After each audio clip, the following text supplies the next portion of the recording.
Asian Americans study twice as many hours as the average American. It's impossible to control all of the circumstances in which you are never discriminated against for something. There is this notion that Asians are smarter than everybody else. Actually, you are a racist. Even though you don't think you are a racist because you're participating in a racist structure. I wasn't interested in Harvard. If Harvard did not discriminate against Asian Americans, Asians would make up about 43% of Harvard's student body. Doesn't matter if you check or uncheck your box Asian or not. Doesn't matter. Harvard's going to know what race you are because they believe that whites are the privileged race in America. They're the powerful race. Can we provide enough opportunity for the people who are less privileged? My guest today is very comfortable pushing the envelope. He's also the author of a book called An Inconvenient Minority, the Attack on Asian American Excellence and the Fight for Meritocracy. Kenny Shu, thank you so much for being on Valuetainment. Thank you so much, Patrick. I appreciate it. So listen, I got to tell you, your position and story is kind of confusing some people because it's supposed to be the other way around, yet you're challenging the envelope with the fact that Harvard is not necessarily accepting as many Asian students because their grades are way too good and they're trying to, balance themselves out so they can take a little bit of everybody and not necessarily the best students, but as long as they fit the criteria, they're open to. So I'm actually curious to go into this with you here, but prior to actually getting into some of your positions, do you mind taking a second here and sharing your background with the audience? I'm second generation. I was born in America. I was born in Maryland. My parents are Chinese immigrants. My dad was an entrepreneur, started his own small business. It was doing well. Then the recession hit, so we had to fold it. Worked for corporate a little bit, but I was always raised, valuing hard work. And above all, my dad always told me, don't be lazy. And if you choose something, whatever you choose to do, Kenny, do your best, try your best, and be the best. So I decided I went to college. I was a math major, but I was always a writer. I always loved writing. I wrote fiction when I was little. And this Harvard case got into the national press.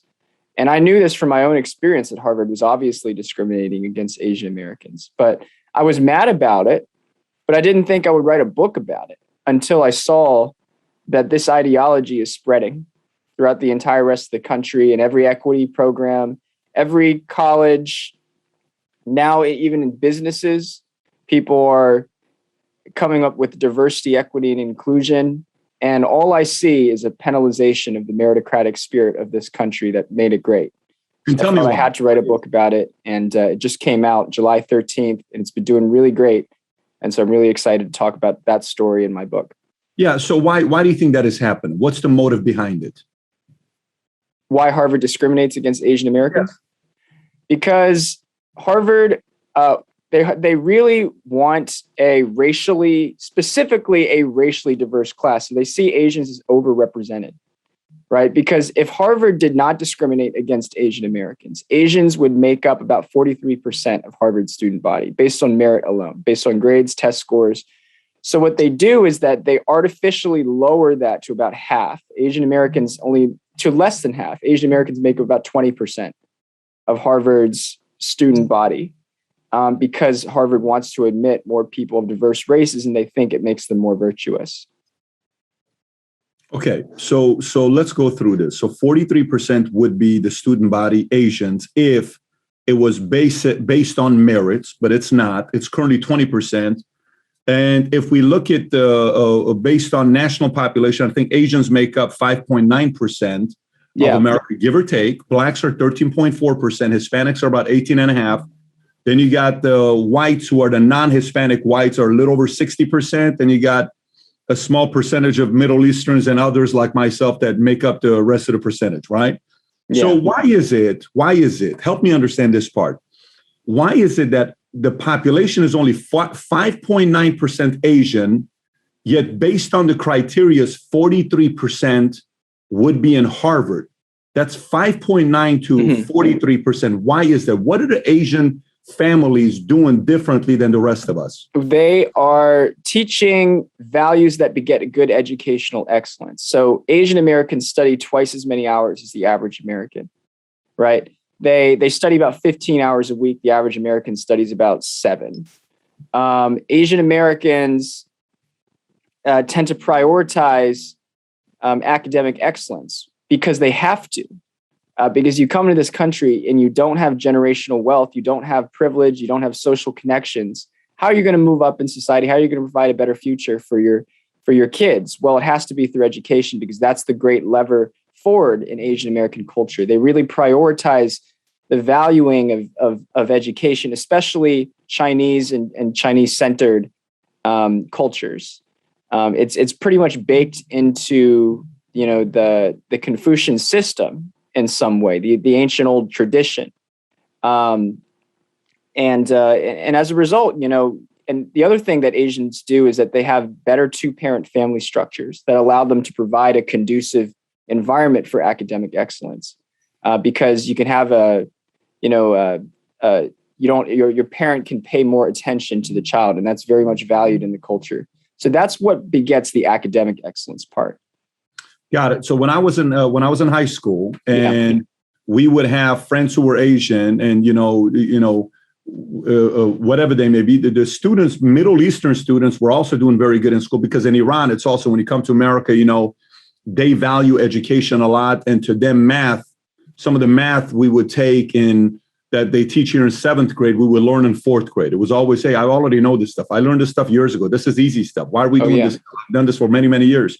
But the question I'm asking you, if we can go a little bit deeper. So somebody would say, well, look at that guy. That guy's the curve of the class. He's at 98%, and we got to beat him because he's the 100% of the class. Oh, because he's Asians, they got genetics. They have the certain genes, and, they're smarter than everybody else. So there is this notion that Asians are smarter than everybody else, but we don't hear about the 15 hours of studying per week, which is twice as much as everybody else. So you said the dual family, husband and wife, mom and dad stay together there.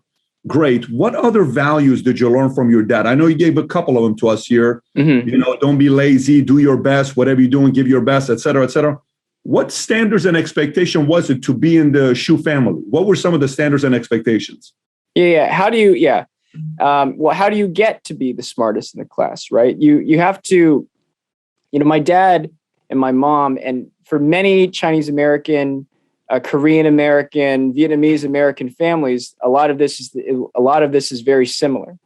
You have a certain role in the family, right? Your role is, and I talk about this in my book, An Inconvenient Minority. Your role is you need to be academically excellent. You need to study hard. And one of this, I'll give you the example of math. Okay, so you're given a problem set or a problem sheet, at an early age, and maybe you need to memorize a multiplication table, and you do problems. In our family, if you didn't do it right, nobody's going to punish you, okay, or anything like that. But you just got to keep doing it until you get it right. You got to keep doing it until you get it right. You got to practice. You got to push forward. Asian Americans really believe that math is just a sport of practice and continuing to do things over and over again. Math is not really that complicated. It's funny that people like to say, oh, I'm not a math person or anything like that. Asian Americans don't really believe that. You can't, it doesn't matter if you're not a math person. You can do math and you can achieve at a high level. My inherent interest wasn't even in math. My inherent interest was in writing. I was a writer. Fiction. I was uniquely talented at writing, and yet I was a math major in college because I was pushed from an early age to just work hard on problems, think creatively, think abstractly, and to, most of all, if I get stuck, to finish it, to get unstuck, to do the best I can to get it done. How did they hold you accountable? Did one of your parents, was it involved in, was it something where, hey, here, let's do the math problem together, or go figure it out on your own and then come and bring the homework to me? What style is the accountability with parents? Well, I mean, it's different styles. My family, was more hands-off for me. I did a lot of problem sets. I did a lot of just learning from textbooks. I just studied textbooks. I would do it for an hour. It's like the resources are all here. They're all there. You can learn from textbooks, and textbooks can teach you a lot if you actually put your nose in the textbook and actually try to learn from it. I saw a statistic in China that said the average parent spends 18% of their income on kids after school program, not even private schooling or education, just after school program. What other ways did you have your parents invest into you to learn? Did they invest into tutors? Was there additional courses you took? What other ways did they invest into you becoming a better student? There was some enrichment. I don't think the enrichment, the after school, like I did some like after school camps. A lot of those camps were just fun camps. Got it. I don't think that those are the primary cause of what drove me to get better at math. I really think it was just putting my nose in a textbook and learning from that. What was the currency in your house that got your mom and dad to say yes to you? I had to be assertive. My mom and dad were a little bit different than a simple traditional Chinese American parent, because my dad was, wanted to assimilate into this country. And in this country, it's a quarterback country. You have to be assertive. You have to assert yourself. So I did have to ask for what I wanted, and I had to articulate it, and I had to communicate it. So that made me better as a communicator. Yeah. So, the whole book, what is it? Tiger, the Battle Hymn of the Tiger Mother. I don't know what was the name of that book. Yeah, Amy Chua. Yeah. Yeah, that went viral, and she got both criticism and she got a lot of from one side it's like, yeah, that's pretty intense to have parents like that. And the other side is, wait, that's a new, like a sweatshop. You're working your tail off. You're expected to do so much. Oh my God, who wants to have So what do you say to the criticism of an extremely high demanding, disciplined expectation type of an environment to raise your kids, where nowadays you'll read many articles saying it's better to not put that kind of expectation on your kids on how they perform, because it can produce a high level of anxiety and panic attack on your kids. It's not the right way to do it. What do you say to that? Well, first of all, the idea that today's comfort parenting is a modern liberal society practice.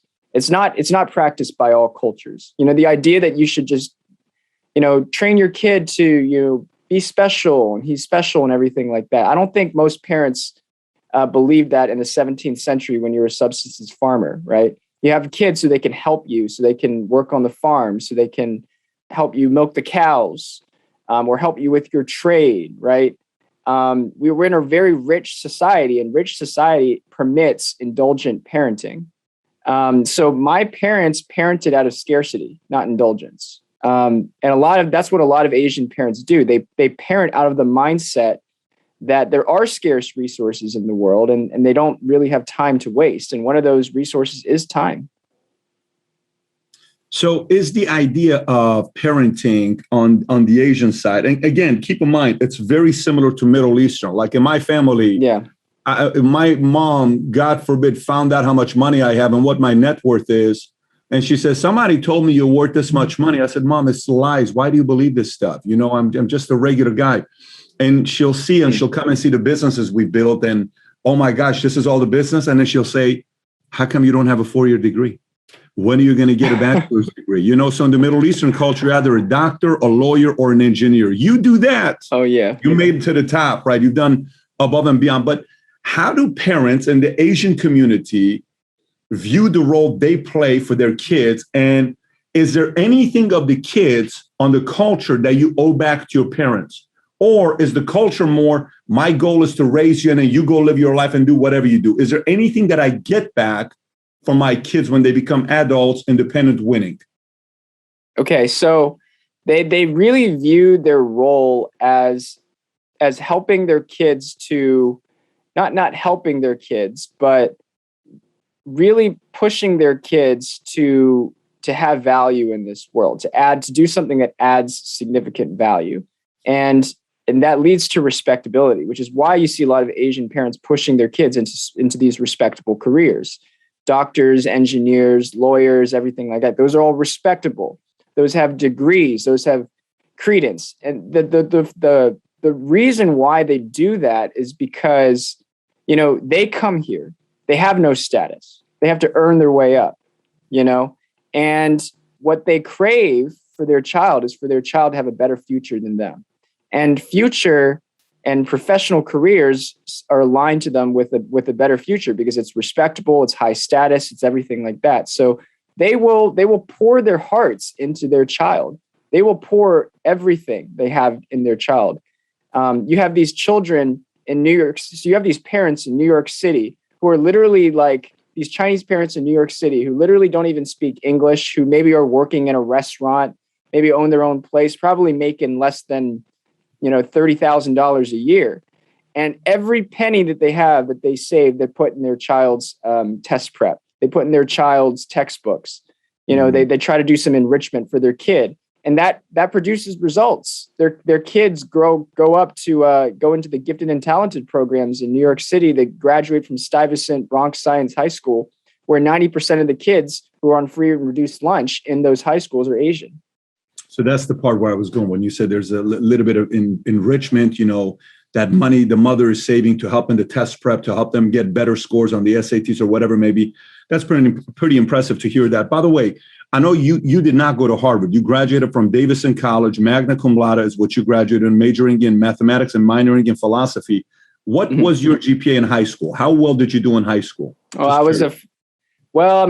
cheated a little bit because I took a bunch of AP classes, which I'm not sure if you consider cheating, but it was like 4.4 something out of 5. So at 4.4 out of 5, did you apply to go to Harvard or no?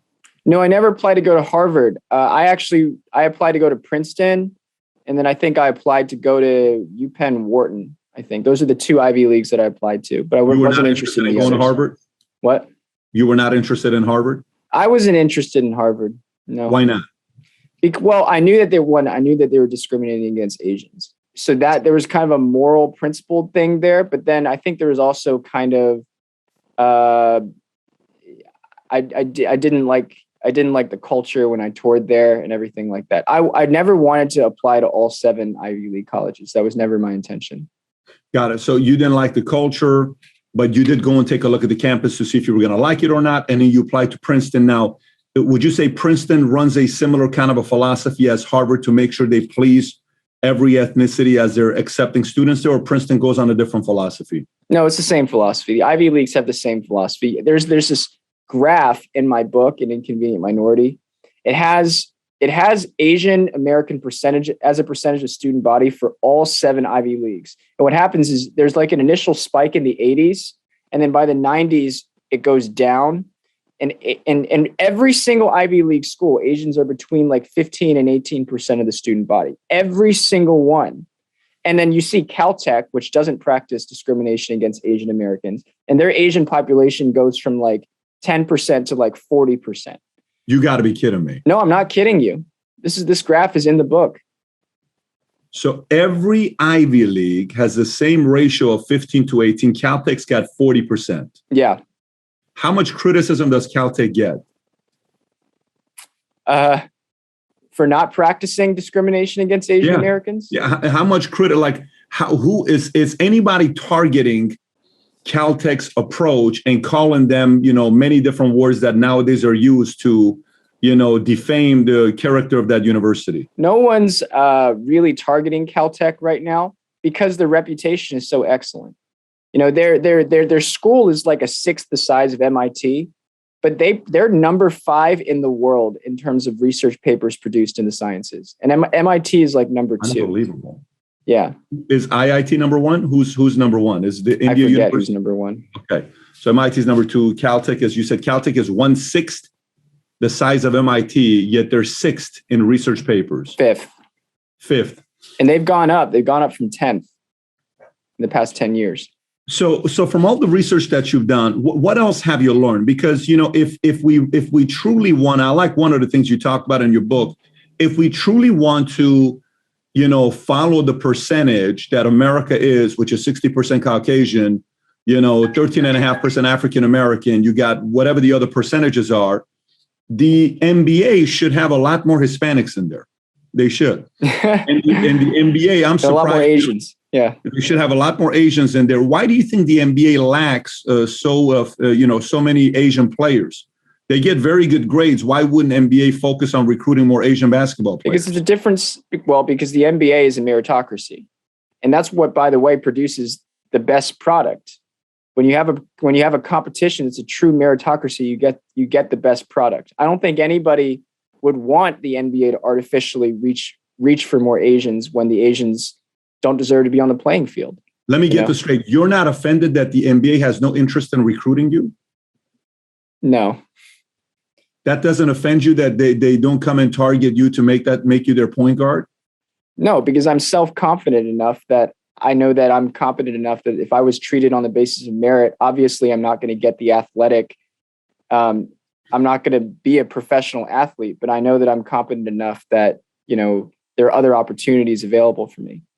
Now, if we use the model that Ivy Leagues use, would the Ivy Leagues call the NBA racist for not being diverse enough? No, because the Ivy Leagues have a narrow definition of racism. In order for it to be racist, it has to be power plus privilege. And so they define power as white power. So if there's too many whites, it's racist. But if there are too many Black Americans, it's fine. Why is that? I'm curious. Because they believe that whites are the privileged race in America. They're the powerful race. So it's only racist if it's the powerful who are oppressing the powerless. According to who they are the privileged race? Who according to critical race theorists, according to, critical race theory started at Harvard Law School in the 70s and 80s. Yeah. Can you tell us about the history of that? I mean, obviously we've had the others on that have spoken about that, where this is kind of they're indoctrinating also in the military. I had the former Space Force commander who got fired from his position for talking about these things, but elaborate a little bit more when you say, CRT started in the 70s with Harvard. Well, in the 70s, Derek Bell, who's a Harvard law professor, was the first Black professor at Harvard. He created a department called Critical Legal Studies. The purpose of critical legal studies was to investigate the way that the way that race still plays a part in so-called colorblind law, is what he called it. So he's trying to sort of to show that our laws are still racist. That's what he was trying to do. And then he had a bunch of students who came in, Kimberly Crenshaw, Mary Matsuda, Roberto Unger. They developed a separate theory under him called critical race theory, which basically asserts that society in America has privileged races and oppressed races, and our laws today still privilege the privileged races. So you don't think that some of the laws in the 60s were a bit racist? No. The laws in the 60s were definitely racist. But here's what a critical legal studies person would say. He would say the civil rights, for example, the Civil Rights Act of 1965 says the state will not discriminate on the basis of race, ethnicity, color, skin, national origin, anything like that. A critical legal studies person would look at that law and he would say that law is still racist because what that law does is it's saying that even though it says that the state should not discriminate, what it's doing is it's reifying the current structure of America, where whites are still at the top and blacks are still at the bottom. So that law is kind of it's a neutral law, but it's not really a neutral law because it's still reifying the current power structure. Got it. So today I had a guest on last week, comedian Maz, and he said, well, I was having a conversation with a friend of mine talking about what's wrong with CRT, what's wrong with teaching CRT in school. We don't teach the history of racism in school. We should teach the history of racism because it's not being taught right now. And why are so many people worried about this? What's your biggest concern with CRT being taught in school today? It's that it's mental hijacking. When you teach critical race theory, you're basically telling a person to second guess himself. So if you're a white person, your default is, I'm not a racist, and you aren't a racist. But a critical race theorist would say, actually, you are a racist. Even though you don't think you are a racist because you're participating in a racist structure. And that the whole idea of critical race theory is to get the white person to admit that he is a racist. Once the white person admits that he's a racist, critical race theorists have all the power over that person. They can get them to do anything that they want. You know, for equity, anti-racism, you got to pay reparations, everything like that. But the central premise, the first concession that critical race theorists are always going to make a person say is that he is a racist. And that is a very, very damaging moral philosophy, because if you are trying to put all of your effort into convincing somebody that he's a racist, even though he's not a racist, you're going to spend a lot of energy basically deflating that person's self-confidence and destroying their belief in their moral goodness in themselves. Do you think bad ideas can permanently win? Permanently? Yeah. No. Tell me why. Because we have a cycle of history. There's a great quote. I forget who said it, but he said, hard times make strong men make good times make weak men make hard times. It's a cycle of history, right? And right now we're in good times, but we're producing weak men. And the critical race theory is one of those theories that is producing weak men, because it is getting a person to second guess, destroy his self-confidence, destroy his ego. That's the whole point of a critical race theory. So let's just say this continues. And this prophecy goes, okay, give me the sequence. First comes the CRT, the white man agrees they are. What comes next, and then what happens at the end? If we know hard times produce tough leaders produce good times produce weak leaders produce tough times. If we know that's the formula, how does this go? Walk us through the sequencing and how it ends. Okay, well, somebody told me, a conservative scholar, a very famous conservative scholar once told me that critical race theory's objective, obviously they want to destroy white people, but after that they want to destroy black men. Because the reason why they want to destroy black men is because black men still subscribe to this, sort of masculinity ideal that prevents that, and this individualism, this sort of rugged individualism that critical race theorists hate. So they're not they don't want to live with white people, but then after that they want to destroy the whole concept of an individual-centered masculinity in itself.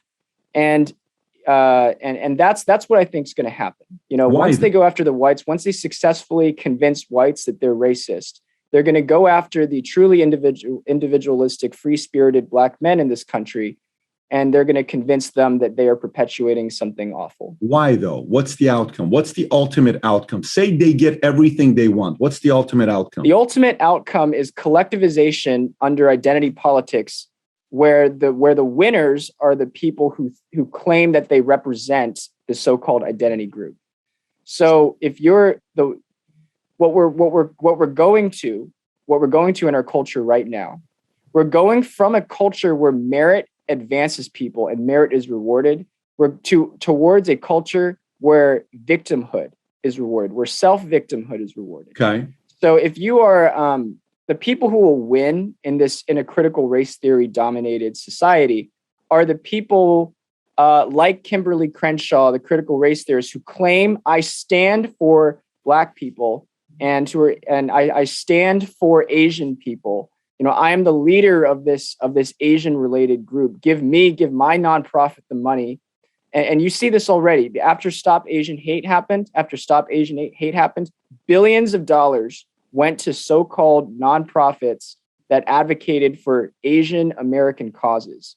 But those Asian American causes did not go to actual Asian American communities. They went to the leaders, they fattened themselves, their paychecks, and that's what's happening in our culture. You ever been discriminated? You ever felt it? Like if I tell you mine, in the Armenian community, it's you called a phobe or a fob, fresh off the boat, or a bunch of these things that I've been called. I was in the Army. I told my drill sergeant, he says, "What's your first name?" Private. I said, "Patrick." He says, "You don't look like a Patrick. You look like a Mohammed." And I'm like, "Oh, okay, cool. Yeah, I've been called that before, but I'm a Patrick." So did they change your name? I've had certain things that I've experienced, but to me, it's, it was very normal when I was coming up with that. It's very normal for somebody to call you full when you're coming up. Did you experience discrimination yourself? Okay, this is another point of my book, and also with my larger advocacy. We're all discriminated against. People are always discriminating. Okay, when you're going to a cashier or a cash register, and you're going to either aisle 7 or aisle 8, and one cash register is,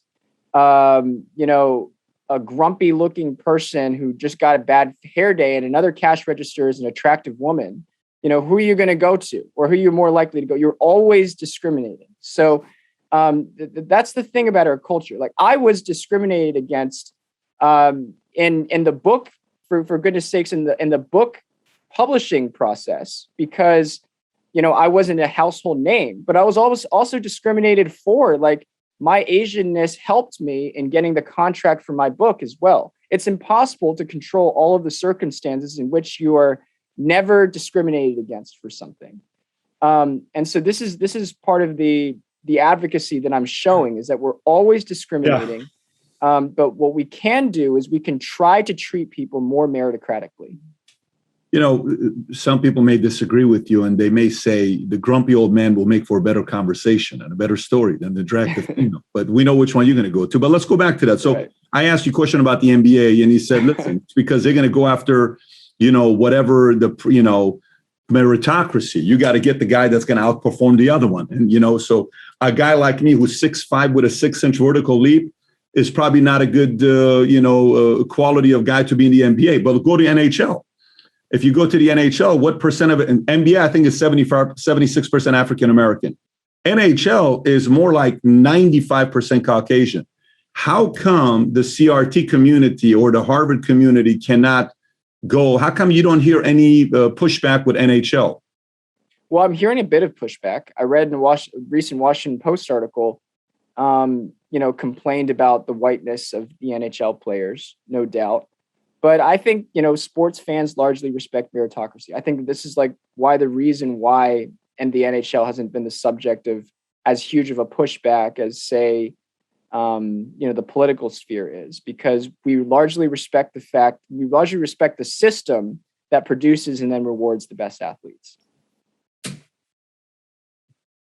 I agree with you. I'm just wondering how come NHL hasn't gotten anything. Sometimes I wonder because they're worried because these NHL guys would whoop their asses, because you do not want to fight NHL players. They're probably the toughest athletes out of all sports. If you've ever gone to a bar fight with an NHL player, it usually doesn't end too well for you. But now let's go back to a completely different side. Here's another side. So okay, the skill of lying on your application to be accepted into a college, right? So there is benefits to Elizabeth Warren saying, I am Native American Indian, right? So, and then they do the testing just a few years ago, and it shows, I don't remember what number was, 1 in 1,004, she is Native American Indian. It was like everybody was talking about it. You're not, use it to get into colleges. So does it benefit an Asian to not put themselves as Asian and put themselves as something else on the job application to be accepted to one of these Ivy League schools? No, and I'm going to set the record straight on this. Doesn't matter if you check or uncheck your box Asian or not. Doesn't matter. Harvard's going to know what race you are. The reason why is because they do data mining. They know who you are. They have consulting agencies that know everything about not everything, but they know a lot of things about your background, such as your race, your parents' family income, the neighborhood you grew up in, the crime rate of your neighborhood, all those kinds of things. So don't assume that these Harvard people don't have their data and their smarts and their wits about them. They know.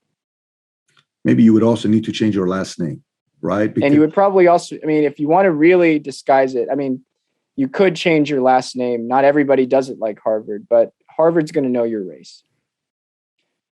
Unless, of course, you're Elizabeth Warren and you come off as a perfectly white passing person, but you claim you're 132nd Cherokee. I don't think Harvard's going to know that. So maybe they'll give her the benefit of the doubt there.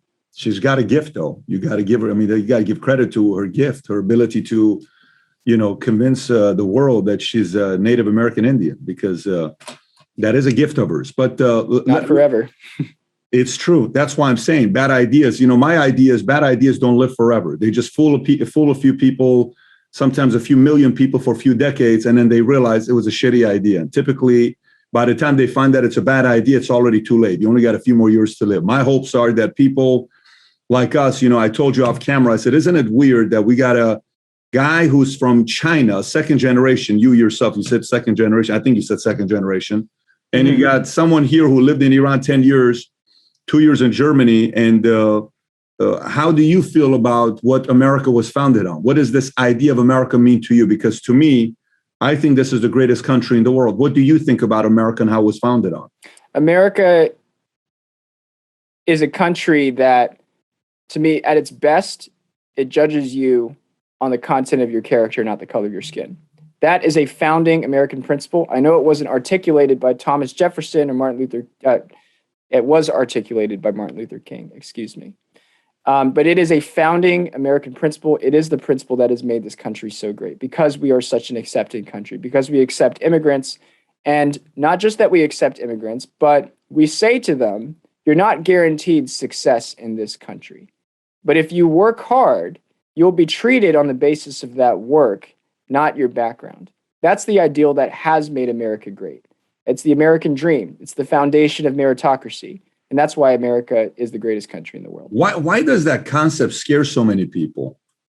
Why does the concept of knowing the fact that, like when I was coming up, I had a 1.8 GPA, slightly lower than yours. And with a GPA like 1.8, community colleges turn you down. You're not even, if you just want to go to local Starbucks, they turn you down because your GPA is so low. So I don't have a lot of options. So I was the kid that they said, this guy's not going to amount to a lot. And, a lot of my peers went to different places. Fast forward, I got out of the military. And I love what you say about military because I think I was looking at statistics earlier. Do you know more African-American women joined the military than African-American men? It's by 8% higher that more African-American women join of the women in the military. 29%, I think, are women, African-American women. Of the men, I think 20% of the men are African-American in the military. It's a very high number. But you said something about, sometimes you have folks who are African-American who join the military. They come out, they typically do better in their careers and their businesses because of what's taught. So I went to the military. I was somebody that wasn't projected to do something big with my life. I learned some discipline, came out, applied it in the world of business, and it kind of helped me out. But why do you think this concept of saying, yeah, but listen, Kenny, you're Asian, you're smart, you're genetics. You can't think everybody has the privileges that you have. You're able to get whatever you want because you're smarter than everybody else. Well, Patrick, you're the exception to the rule. You made it because you are the exception. That doesn't mean everybody else can make it. What do you say when people say, you're exception to the rule? Most people do not have the ability to have their dreams come true in America anymore like they once used to. There are people that don't believe that exists anymore. So people are definitely born into unequal privilege in society. That's 100% correct. The issue at hand is not, can we make everybody who is unequally privileged or who is unequally privileged equally privileged? That would just be socialism. The issue is, can we provide enough opportunity for the people who are less privileged to be able to succeed in this country if they really desire to? And my answer to that is definitively yes. We have a lot of structures in our country. They need work, but that enable you to really achieve the American dream. For example, the military, just like what you said. Black men and Black people who join the military have much higher career outcomes, business careers. They graduate higher rates of education. If you build in that structure into these people's lives, and some of these people are coming from homes in which there wasn't structure, but you build in that sort of structure in a person's life, and it is going to change their life. It's going to make them a lot more successful. And that's just one of the structures that we have in this country. Now, one of the structures that we have in this country that is actually hurting a lot of Black and Hispanic Americans is the welfare state. This sort of no questions asked, we're going to give you money kind of philosophy is really hurting a lot of people. Now you have people advocating for universal basic income. We're going to give you money no matter how hard you work or anything like that. That instills the wrong mindset in people. So that's actually causing people to to really stay in the position that they're in and be incentivized to stay in the position that they're in rather than get out. Now, when you say UBI, you got to be careful there, because the person that talked about UBI a lot is a man who is from Taiwan, and his name is Andrew Yang. And some may say, that may be a friend of yours who, got that message, and as an entrepreneur, he got millions of people to buy into the concept of universal basic income. But you don't agree with UBI. No. And here's why. One, it's going to cause inflation. We've already seen like a form of UBI be passed during the COVID pandemic. Yeah. And guess what? Food prices are like 30-40% higher now. Gas prices are higher. Home prices are higher. And that's causing inflation. So inflation is going to be higher, but forget just the economics of it. Think about the disincentivization of personal responsibility that UBI creates. Kenny, your parents left China to come here. It's not your parents. Your grandparents left China to come here, second generation. Or do your parents? Who left China to come here? Parents or grandparents? My parents. Your parents. Why did they? What was their reasoning to leave China to come to America? Because my dad, he studied at Fudan University. Back in the day, China was just opening up, but it was poor. It was poor. It did not have prosperity. America had a lot of prosperity, and America had a lot of freedom. My dad was actually politically involved, not at like the Communist Party level. He was never recruited for that, but he for example, was like was like a class leader, like class president, that kind of thing. He was always an outspoken person, and he realized he become a little too outspoken in China, not so good. So he valued both America's prosperity and America's penchant for freedom. Do you guys still have family in China that your parents communicate with, or no? We do. We have a lot of family there. Yeah. What do they say about the conditions in China today? Are they supportive of it? Are they saying, well, look, guys, it's not the same thing as it was when you left, when they talked to your dad? It's changed a lot. It's a much better place. What is their impression of what China's like today? So China is a lot better. China, by and large, you can't deny China has improved middle-class life for a lot of their citizens in massive, massive ways. Now, did they do it through cheating? Did they do it through intellectual property stealing of American things? Yeah, to some extent. But also, they did open up their economy. Their economy was basically Maoist. Maoism, a sort of forced agrarianism where people had to redistribute wealth, is not exactly the best way to create prosperity. But when Deng Xiaoping in the 1980s opened China up and said, okay, we're going to allow manufacturing, we're going to allow foreign trade, international trade, and he came up with capitalism with Chinese characteristics, which is what it's called there. The country did experience, great prosperity. So it is doing a lot better. In Shanghai right now, it's more expensive. An apartment in Shanghai is more expensive than an apartment in New York. Would you go back and live in China if you could? No. Why not? The funny thing is I look like a Chinese American here in America, but if I went to China, I wouldn't even have to speak. People would know I'm American. Why is that?